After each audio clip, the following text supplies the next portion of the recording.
ተጀመረ። ቤተሰብ ላይክ፣ ሼር፣ ሰብስክራይብ አርጉ። ትራምፕ ጭራሽ ስብሰባ ላይ መተኛት ጀምሯል። ይሄ ትራምፕ እንቅልፍ አርሰናል ስንት ፕሪሚየር ሊግ አንስቷል እስከዛሬ? 14። በስህተት የተፈጠሩ የዓለማችንን ታዋቂ ነገሮች ክፍል 2 የድንች ቺፕስ።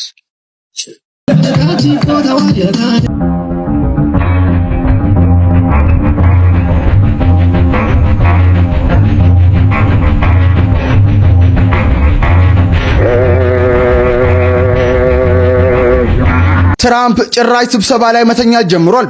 ይሄ ትራምፕ እንቅልፍ በርካቶችን እያስገረመ ይገኛል። ይሄኛው አዲሱ ኬቢ ኒውስለት አካውንቴ ስለሆነም ሁላችሁም እንግዲህ ፎሎ ያላደረጋችሁ የፕላስ ምልክቷን እየነካችሁ ፎሎ አድርጉም። የአሜሪካው ፕሬዝዳንት ዶናልድ ትራምፕ በኦቫል ኦፊስ መግለጫ እየተሰጠ በነበረበት ወቅት በወንበራቸው ላይ ሲያንቀላፉ መታየታቸው በርካቶችን እያስገረመም ይገኛል። እናም በርካታ ሚዲያዎች ይሄንን ቪዲዮ እየተቀባበሉት የተለያዩ መላምቶችን እየሰጡበት ሲሆን አንዳንድ ሚዲያዎች ከስትሮክ ህመም ጋር የተገናኘ ሊሆን ይችላል እያሉም ሐሳባቸውን እየሰጡም ይገኛሉ።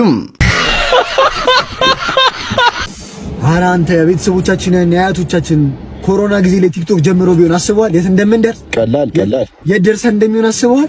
ኧረ ተይው። አሁን የባላባት በርጠሚውስ ልጅ አሁን 15 ሚሊዮን ፎሎወር ወረሰ። እንደምንም ተከራክሮ ወረሰ። እሱ ይገርማል። እንዴ አሁን የአዶናይ ልጅ 7 ሚሊዮን ፎሎወር ወረሰ አይደል? ታዲያ ይሄ እኮ ነው በቃ ጭራሽ የጋሽ አዶናይ ልጅ አስብ።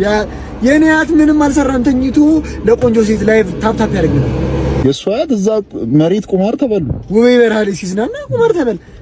አረ ቲክቶክ አካውንት የማያወርስ ቤተሰብ ተይው ብቻ ተይው። እሺ ዩቲዩብ ላይ ተፍ አይልም ዝም ብሎ ጋሽ ጆን ዳንኤል እንኳን ለልጃቸው ያወረሱትን እያየ አይደለም። አረ የኔን አካውንት ከላይቭ ስትሪሚንግ ባላንስ ጋር የከሰሩ አያቶች ናቸው። ሌቭል 80 አካውንት እኮ ነው ፓስ ያደርጉለት አይደለም። አረ በስመ አብ ተይው ብቻ ተይው። እድላችን ጠማማ ነው። ፈጣሪው ነን። እሺ የኛ የዓለማችን እድለኛው ሰው እንዴት ነህ እባክህ?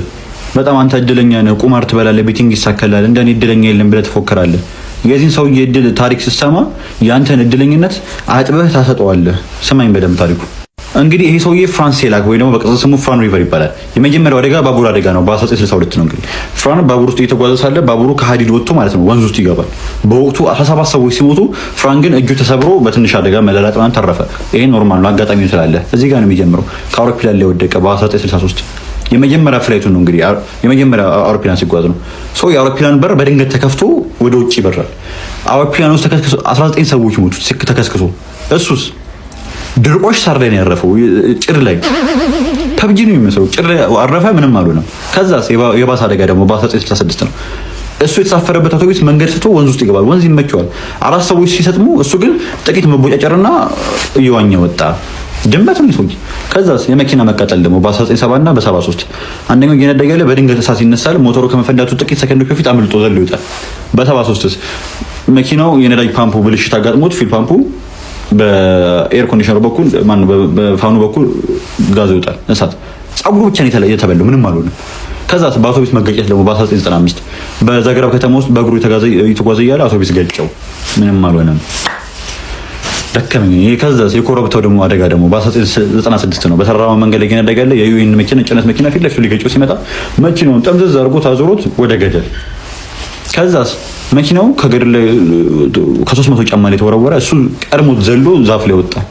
ዛፍ ላይ ተጠመጠመ፣ እንደዚህ እንደታረዛን ማለት ነው። መኪናው 300 ጫማ ላይ ነው አባፍቲ ነው የወረደችው። እና ይሄ እሱ ነው እንደሚገርም 2003 ላይ ደግሞ የ1 ሚሊዮን ዶላር አሸናፊ ሆኗል ሎተሪ። 1 ሚሊዮን ዶላር ሎተሪ ነው የበላው። መጨረሻ ላይ ግን ይሄ ሰውዬ እንጃ ምን አይነት ሰውዬ እንደሆነ የማውቀው የደረሰውን ሎተሪ ገንዘብ ደስታን አይገዛም ብሎ ለሚያውቃቸው ሰዎች ያከፋፈለው ብር። ብራዘር እዚህ ጋር የተሸወድከው ገዝቶ መልስ አለው አላወቅም። እንግዲህ ሰውዬ እድለኛ ነው። እሺ ምንድነው አንተ እድለኛ ትላለህ? ገጣባ። በስህተት የተፈጠሩ የዓለማችንን ታዋቂ ነገሮች ክፍል 2 የድንች ቺፕስ። በ1853 በአሜሪካ በሚገኝ አንድ ምግብ ቤት ደንበኛ ይገባና በወቅቱ ተወዳጅ የነበረውን የተቀቀለ ድንች ያዛል። ድንቹ ደግሞ አይነግቡ እንዲሆን ቆረጥ ተደርጎ ነበር የሚቀርበው። ደንበኛው ያዘዘው ድንች ሲመጣለት በተደጋጋሚ ወፍራም ነው እያለ ይመልሰው ነበር። የምግብ ቤቱ ሼፍም ጆርጅ ክራም ይባላል። በነገራችን ላይ በጣም ስለተናደደ ቀጫጭን አድርጎ ከጠበሰ በኋላ ከላዩ ላይ ጨው ያደርግበትና ለደንበኛ ያቀርብለታል። ደንበኛው ግን ድንቹን በጣም ስለወደደው ስልቅጥ አድርጎ በላው። ያ የተናደደ ሼፍ የፈጠረው የድንች ቺፕስ ዛሬ በዓለም ላይ ተወዳጅ ከሆኑ ስናኮች ውስጥ አንዱ ለመሆን በቅቷል። ወይ ጨረስኩት እንዴ? ዴት ስትወጡ ለምን ሬስቶራንት ሄዳችሁ መፋጠጥ እንደምትመርጡ አላውቅም። ለምሳሌ ዛሬ ፈን አክቲቪቲ ነይ ላሳይሽ አልኩኝና ፓድል ይዣት ሄድኩኝ። አንደኛ እናንተ የምትችሉት ነገር ከሆነ ብቃታችሁን ስታሳያቱና ምን ያህል ልምድ እንዳላችሁ ስታውቅ በአንዴ ጠብ የማድረግ ቻንሳችሁ ይጨምራል። ሌላኛው ደግሞ ኳሶችን ኢንቮልቭ የሚያደርግ አክቲቪቲ ከሆነ ቦል ኮንትሮሏን በዛው ማየት ትችላላችሁ። በጣም እድለኛ ከሆናችሁ ደግሞ ልጅቷ ስለ ፋሽን በደንብ ታውቅና ድሬስ ፎር ዘ ኦኬዥን በሚል እንደዚህ ለብሳ ትመጣለች። ችግሩ እንደ ሸገር ገበታ እበላለሁ ብላችሁ ስታስቡ እንደ ናፒ ካሜራማን ሆናችሁ ትቀራላችሁ። ፓድል ዩዥዋሊ ለአራት የምትጫወቱት የስፖርት አይነት ነው። እኔ ግን ግሪዲነትን በሉት ከእሷ ጋር ጊዜ ለማሳለፍ በሚል ሁለታችን ብቻ ነበር ሄድ ነው። መሀል ላይ ግን እዛ የሚሰራው ልጅ ልጅቷ ተመችተው ነው መሰለኝ በየደቂቃው እየመጣ እየበጠበጠን ነበር። ፎሎ ያደርገኛል፣ አንፎሎ ያደርገኛል ፎሎ ያደርገኝና ሁለት ቀን ሶስተኛው ቀን ላይ ፎሎ ያደርገኛል። የሆነ ሰዓት ላይማ ከልጁ ጋር በጣም ቤስ ከመሆናችን የተነሳ ልጅቷን ረስቻት ከሱ ጋር እየተጫወትኩኝ ነበር። ባልሽ ግን ሞኝ ነው፣ እኔ ወደዋለሁ፣ እሱ ባያመጣሽ ከታ አገኘሻለሁ። ሲጀመር እኔ እሷን ለማስተማር ነው እንጂ እኮ ቻይና ጉዟ ነው። ከዚህም በኋላ ትንሽ ቁጭ ብለን ደግሞ ሄኛው ትናርጋለንና ወደ ዴልሜላ ሄደን ባይዘው ይሄ ሁሉ ቦታዎችን ሰጀስት እያደረገችኝ ያለችው የአዲሱ ቴክኖ ካመን 50 ፕሮ ኤአይ ኤላ የምትባል ነች። ሬስቶራንታችንንም እንደገባን እኔ ወጪ ቁጠባ ብዬ ባናና ስሙዚ ሳዝ እሷ አይስ ላቴ ስቴክ ሳንዱች አዘዘች። እኔም የአራዳ ፕላንት ወንድማችሁ ለቪዲዮ በሚል በሆነው ባልሆነው ሰበብ ዳቦውን እየገመጥኩኝ ካስጨረስኳት በኋላ ትንሽ እንደተጫወትንና ኢንቲሜት ጊዜ ካሳለፍን በኋላ ሂሳብ መገመት ጀመረ። እንትን ነው በነገራችን ለሂሳብ ቅርብ የሆነው ሰው ቅርብ የሆነ ሰው አይከፍልም። ቀረብ 1900 አይሆንም። አንቺ እንትንት 2500 ልትጨምሪ ነው? አይ 2500 በቃ ወይ 2000 ወይ 2000 ማለት ነው። አይ በቃ ሞመንት ኦፍ ትሩዝ እሷ ታንብብልን በሚል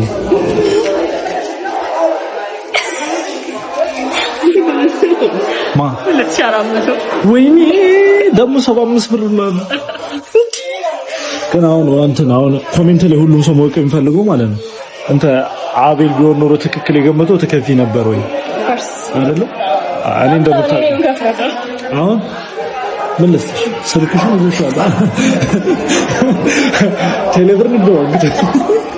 ከዚህም በኋላ ዊ ኮልድ ተናይት እና እንደማንኛውም ዴት እንደወጣ ወንድ ልጅ መጨረሻ ላይ ኪስ ይደርሰኛል በሚል ተስፋ ወደ ቤቷ እየተጫወትን ሸኘዋት። ቻሪቲ አትይዙኝም እናሲዝ በመቷ ወይኔ እናት እየወደድኳት አጣዋት። አይዞህ ልትታረቁ ትችላላችሁ። እናሲዝ አይታረቁም። እንዳንተ ምንድነው ሁሉንም ነገር እናሲዝ ቢያንስ ለጓደኛው እንኳን መልካም ነገር አትመኝም? እናሲዝ አልመኝም። ወይ ከምርህ ነው? ወይኔ ማስሪ። እሺ የት ናችሁ አሁን? እሺ መጣን። ወይኔ ማስሪ ምን ማስሪ መኪና ገጨው። እናሲዝ አይተርፍም። ና ኧረ በስመ አብ ይልጥ ምንድነው? እናሲዝ አትይዙኝም። እናሲዝ በመቷ ና ብላ። እንደውም አታሲዙም። እናሲዝ ና ብላ በመቷ ና ሁለትም ብላ ና በመቷ ብላ ና በመቷ። እሺ ለምንድን ነው የሰበሰብከን? ቤተሰብ መጀመሪያ ጥሬና አክብራችሁ እዚህ ድረስ ስለተገኛችሁ በጣም አድርጌ አመሰግናለሁ። ሲቀጥል በዚህ አያያዜ ብዙ ምቆይ ስላልመሰለኝ በህይወት እያለሁ እንድናዘዝና ኑዛዜን እንድትቀበሉኝ እፈልጋለሁ። እኔ ኑዛዜ አልቀበልም እንዴ? በኋላ ደግሞ ቢጠፋ ኑዛዜን አምጪ ምናምን ብለህ ልታስከፍለኝ። አንቺ ላንቺማ ኑዛዜ ሳይሆን እርግማን ነበረኝ፣ ግን ለልጅሽ ስል ሁሉንም ነገር ትቼዋለሁ። ጻፏውን ቤተሰብ ድብቅ ሰው ነኝ። እናንተ ማታውቁት በጣም ብዙ ንብረት አለኝ። እሱን ነው መናዘዝ የምፈልገው። ጻፏ ትሰማለች? ከተናዘዝክ ተናዘዝ፣ ካልተናዘዝክ ዝም ብለህ ተኛ። በቃ አትሟዘዝ። ወይ አሞታል አይደል እንዴ? ለምንድን ነው የምታስጨንቁት? ታያቸው እንዲሁ እኛ ያገኙኛ አፋቸውን መፍቻ ላይ ያደርጉኝ ነው። እንደውም ትቼዋለሁ፣ አልናዘዝም። ግድ የለም ተናዘዝ። እሺ ታዲያ ጻፉ፣ አልናዘዝ። እሺ በቃ ያው በልባችን እየጻፍን ነው። ጀምር። እኔ በልቤ አልጽፍም እንዴ? ደግሞ ደረቴ እስክሪብቶ በእስክሪብቶ ይሆናል እንዴ? ውይ አንተ ደግሞ እንግዲህ ስናባብላ አትጨማለቅ። ትናገር እንደሆነ ተናገር። ኑዛዜ እንደሚከተለው ነው። አደራ እንደ ድሮ የቀልድ ድራማ ጃኬቴ ላንቺ ኮቴ ላንተ እያልክ ልትጃጃልብን እንዳይሆን። አይ የኔ ለየት ይላል። ካልሴንና የጫማ ሶሌን ነው ምለው። ትቀልዳላችሁ እንዴ? እንደውም ትቼዋለሁ፣ አልናዘዝም። እኔን እንደዚህ ያደረጋችሁኝ፣ እንደዚህ አንገላታችሁኝ፣ የምሰጣችሁን ንብረትማ እንዴት እንደምታደርጉት ሳስብ ዘገነነ። ከዘገነነህማ ቁስልህን ነበር ልታወርሰን የነበረው ማለት ነው እንዴ? እኛም እኮ ይዘገነናል። በሁሉም ባንኮች ውስጥ የሁሉም ባንኮች ቡክ አለኝ፣ ግን ምንም ፍራንክ የለውም። እና የሆነች ነገር ባንክ ላይ ጣል ብታረጉልኝና አንድ ነገር አድርጌላችሁ ብሞት፣ ይህንን ነገር ካላደረኩኝ እኔም ቅር ይለኛል። እባካችሁ አንድ ነገር አድርጌላችሁ ልሙት። ይኸውልህ ጭብዬ፣ መሞትህ ራሱ ለኛ ከምንም ነገር በላይ ነው። ዝም ብለህ ሙት። እና ስለኔ ያላችሁ ሐሳብ ይሄ ነው ነው? መጀመሪያውንም ልፈትናችሁ ነበር እንጂ የምር የምታወርሰን ነገር ነበረ። አዎ። ምንድነው? የከበረ ስሜን ላወርሳችሁ ነበር። ግራም ስለጨመረ አሪፍ ነው። እዛ ሂድና ሽጥላቸው ወርቁ። እዚህ ደግሞ ምርጥ ምግብ እንደሚያቀርቡልን እርግጠኛ ነኝ። የዶሮ አርስቶ በይ፣ የበግ አርስቶ በይ፣ በየአይነቱ ወጥ የሚባል ነገር በፍጹም እንዳታነሱ እሺ። ከክትፎ ብቻ። የሰው ቤት ኢኮኖሚ ልናናጋ አይደለም የመጣን፣ ለትውውቅ ነው እንጂ። ደግሞ አገኘው ብላችሁ ዝብራችሁ ስፍስፍ እንዳትሉ። አዎ ሰው ቤት ሲበላ ቁጥብ ማለት ያስፈልጋል። አለበለዚያ ይታዘቧቸዋል። ይታዘቡና ምን ጨነቀሽ? ከዚህ በኋላ ለትውውቅ አንመጣ። ይኸው ደግሞ ስታወሩ አትቀባጡ። የሚያስገምታችሁን ወሬ አታውሩ እንጂ። ነፃ ሆናችሁ ተጫወቱ አላላችሁንም እንዴ? ምንድነው ደግሞ የሚገምቱ? ሊሸጡን ነው? ኧረ ቤታችሁን አመልዛ። የሰው ቤት መታችሁ አትጨቃጨቁ። በእህቶቹ እንዳታሰድቡ። የኛ ስደዋት አላል። እነሱ ፈልገው ቢሆንስ የሰደቡሽ ገባቸዋል። ደግሞ ምግብ ሲቀር ትንሽ አብዙ፣ እንዳታበዙ። እነሱ ብቻ የሚያቀርቡትን ምግብ እንዳያበዙት እንጂ እኔ ይኸውላችሁ ከክትፎ ከዶሮ ውጪ ሌላ ምንም ነገር አልነካም። እኔም ከበግ ውጪ ምንም አልበላ። ኧረ እባክሽ ምን ጸጉሩና ድምጹን ነው ቀንዱ? በደንብ ብሉ እንጂ ምን ነው ችብስ አትወዱም እንዴ? እየበላን ነው። ኧረ በጣም ይጣፍጣል። አሪፍ ስታርተር ነው፣ ግን ያው ለዋናው ሆዳችንን እንዳይዝብን ነው። እኔም እኮ ከምሳ በፊት እንደዚህ አይነት ምግብ በልቼ ስለማላቅ ነው እንጂ ቆንጆ ነው፣ በጣም ደስ ይላል። እንዴ ይሄ እኮ ነው ምሳው፣ ሌላ አይመጣም። ኧረ ይመጣል፣ እየተጫወትን ይሻላል በሚል እኮ ነው። ዋናው መተዋወቁ መጫወቱ ነው እንጂ ምግቡ እኮ አይደለም ነው እንጂ። አዎ ዋናው ጨዋታው ነው። እንደዛ ብለን አይደለኛስ ቤት ውስጥ ማንበላው። በአንድ ጣራ ስር እየኖርን ያለነው እኮ ለዛ ነው አይደል እንዴ? በአንድ ጣሪያ ማለት ሁላችሁም በአንድ ጣሪያ ውስጥ ነው የምትኖሩት? ወይኔ እንዴት ይበቃችኋል! ትንሽ ጨመር አታረጉበትም ጣሪያ? አይ ኮርኒስ ስላለ ችግር የለውም። ምንድነው እሱ የምታማርሩት? ያላቸውን ነገር አቀረቡ በቃ። እኛ ያላቸውን ሳይሆን የጓጓነውን እንዲያቀርቡ ነው የምንፈልገው። ለካ ሀብታም የሚኮነው በመስቆንቆን ነው የሚባለው ለካ እውነት ነው።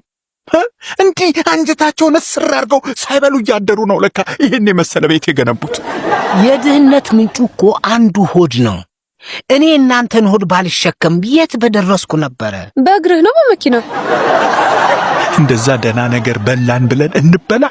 ጎበዝ ቁማርተኞች ናቸው። ይሁላችሁ እኛ ቤት ሲመጡ ግን ከቆምጣጤ ውጪ አንድ ነገር አናቀርብላቸውም። እሺ በቃ አሁን እንሂድ። እጅግ በጣም ያሳዝናል። ሁላችሁም ፈጣሪ ማር በሉት። አካውንቴ ሻዶ ባን ውስጥ ስላለ ሁላችሁም አምስት ጊዜ ኮፒ ሊንክ አድርጉት። በስታንዳፕ የኮሜዲ ስራዎቹና ዋሻው እንደ በተሰኘው ፕሮግራም ተወዳጅነትን ያተረፈው ኮሜዲያን አሌክስ በጠና ታሞ ሆስፒታል መግባቱ ተነግሯል። ታዲያ ይሄ ጨዋታ አዋቂና የሳቅ ምንጫችን የሆነው እጅግ ሰው አክባሪው ኮሜዲያን አሌክስ በጠና ታሞ ራስ ደስታ ሆስፒታል እንደሚገኝ ተነግሯል። ተብሏል። እናም ሁላችሁም ኮሜንት ላይ ፈጣሪ ማር እያላችሁ በየሃይማኖታችሁ ጸሎት አድርጉለት።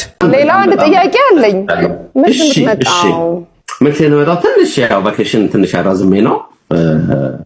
ስለዚህ ያራዘምኩት ትንሽ የእረፍት ጊዜያት ስላሉኝ የዓመት እረፍት የተጠራቀሙ ስላሉኝ እነሱ የዓመት እረፍት የተጠቀመ ሪፍሬሽ አድርጌ በከባድ ግን ያኔ አሁን የተቀመጥኩበት ቦታ አካባቢ ምናምን በቃ የሆነ ፕሮፌሰር የምናናግር እየመሰለ ነው። የሆነ ላይብረሪ ውስጥ የሆነ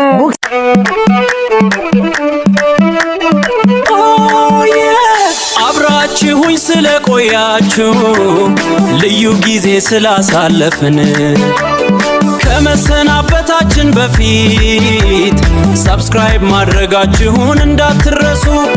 ላይክ እና ሼር አድርጉ ለወዳጆች። በድጋሚ እስከምንገናኝ ሰላም ሁኑልኝ ሁላችሁ።